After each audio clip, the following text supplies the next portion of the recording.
Yes, so now we are further going to discuss about our paper pattern. कि हमें ये paper pattern, ये questions ये कैसे अटेम्प्ट करने हैं, कौन से फॉर्मेट में करने हैं, क्या हमें क्वेश्चंस लिखने हैं, नहीं लिखने हैं, कौन से क्वेश्चन नंबर कहाँ लिखने हैं, हम हेड पॉइंट के क्या फॉर्मेटिंग दे सकते हैं. So let us start with question number 1, which is nothing but your objectives, which comes for total 20 marks. इसमें 4 सब क्वेश्चंस होते हैं ABCD, जिसमें से महाराष्ट्र स्टेट बोर्ड ने हमें टोटल 8 ऑप्शंस दिए हुए हैं. MCQs, odd one out, match the following, assertion reasoning, true or false, ऐसे हमारे पास 8 ऑप्शंस है.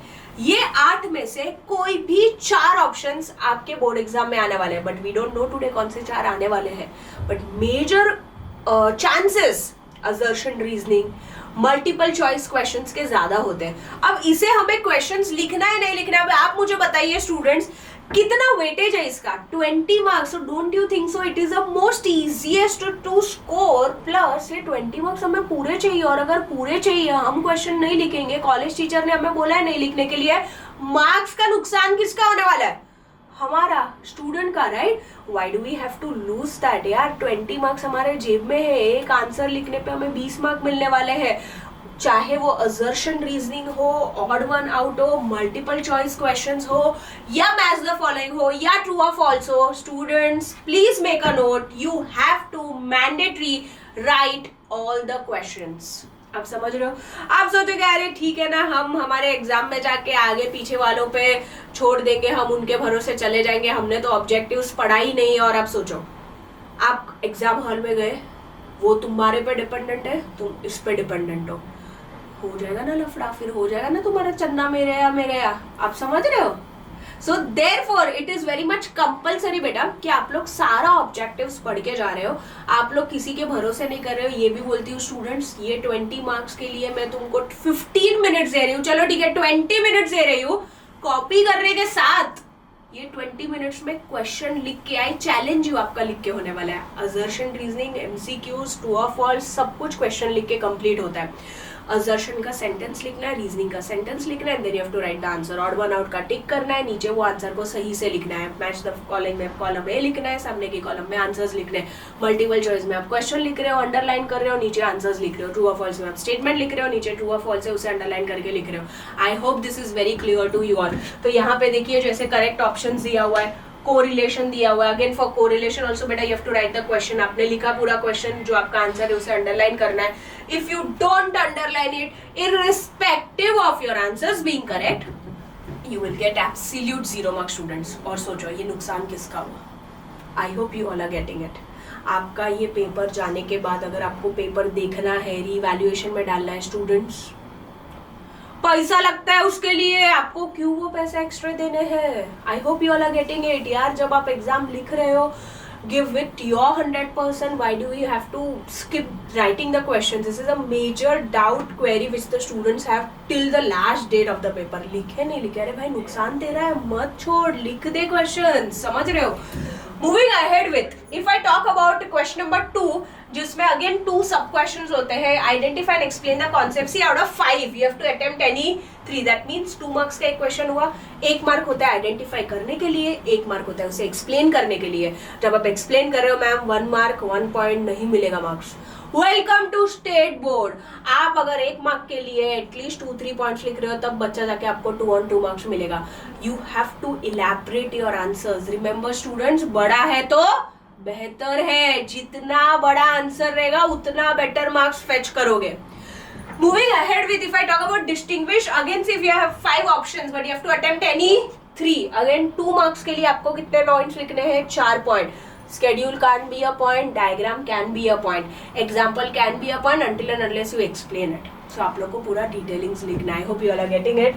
Moving ahead with, if I talk about question number 3, again answer the following out of 5. You are going to attempt any 3, which is for 4 marks. Students listen carefully.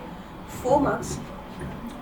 Definition introduction, अगर वो answer में diagram है तो mandatory बनानी है। जैसे मैंने बोला figures to the right indicates full marks, लेकिन अगर उसमें कोई फिगर नहीं है, जैसे डिमांड कर्व में डाउनवर्ड स्लोपिंग कर्व है लेकिन वो आंसर नहीं है। एग्जांपल तेरे को पूछा है फीचर्स ऑफ मोनोपोली, अब मुझे बता मोनोपोली में कोई डायग्राम है, नहीं है मैम, कोई टेंशन नहीं है। डेफिनेशन इंट्रोडक्शन सारे फीचर्स को कवर करते हुए हम एक सन डायग्राम बनाएंगे, एक फ्लो चार्ट बनाएंगे, हमारे हेड पॉइंट्स को एक्सप्लेन करेंगे और सारे हेड पॉइंट्स को पेंसिल के साथ हम उसे अंडरलाइन भी करेंगे।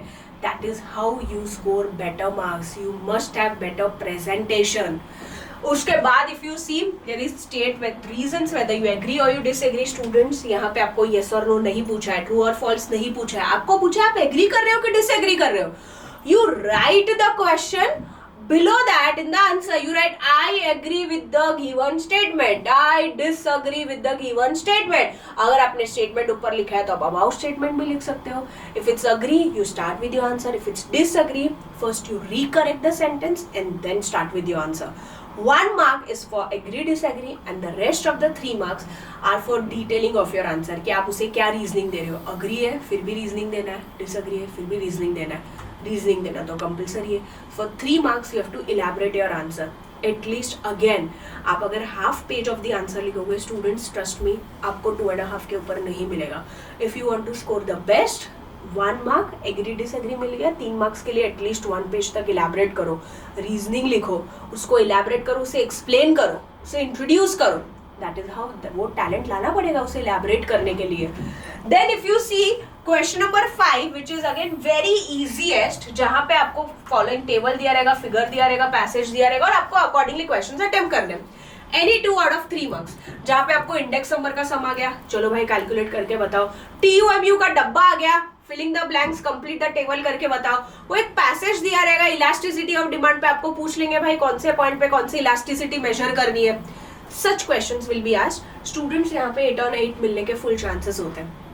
आई hope you all are getting it. State board में 100 on 100 थ्योरी सब्जेक्ट्स में लैंग्वेजेस में नहीं मिलते. So we have to score the maximum, जहाँ पे हमारा स्टैंडर्ड डिडक्शन होने के बाद भी हम 96 97 कैसे स्कोर कर सकते हैं, right? Then if I talk about the very important which is question number 6, answer the following, जहाँ पे any 2 out of 3 कर रहे हैं. जैसे मैंने बताया स्टूडेंट्स, जैसे अगर लॉ ऑफ डिमांड पूछ लिया विद assumptions पूछ लिया तो आप कैसे प्रेजेंट करोगे? You right the definition of demand, आप इंट्रोडक्शन लिखोगे, अल्फ्रेड मार्शल जी के बारे में लिखोगे, कौन से बुक में दिया, कौन से ईयर में दिया. You do the statement of law, you do the functional relationship, you draw the schedule, you draw the diagram, you explain the diagram, you write the characteristics, you explain the assumptions in detail. And students exceptions भूलना नहीं, भले पूछा नहीं, अपने को आता है ना हेड पॉइंट्स लिख के आने का. I hope you are getting it. अच्छा ये हो गया लॉ ऑफ डिमांड की बात. अगर दूसरा क्वेश्चन आया elasticity of price, elasticity of demand पे, या methods measuring elasticity of demand पे, अगेन इलैबोरेटेड जो पूछा है पहले इंट्रोड्यूस कर, डिफाइन लिख, उसके बाद तेरा आंसर स्टार्ट कर. The third option can be from the macro part. It can be national income, it can be public finance, it can be index number, कोई भी हो सकता है. बट ये थ्योरी है बेटा, ये मैक्रो वाले पार्ट है, इसमें कोई डायग्राम है ना ना ना, डायग्राम तो नहीं है.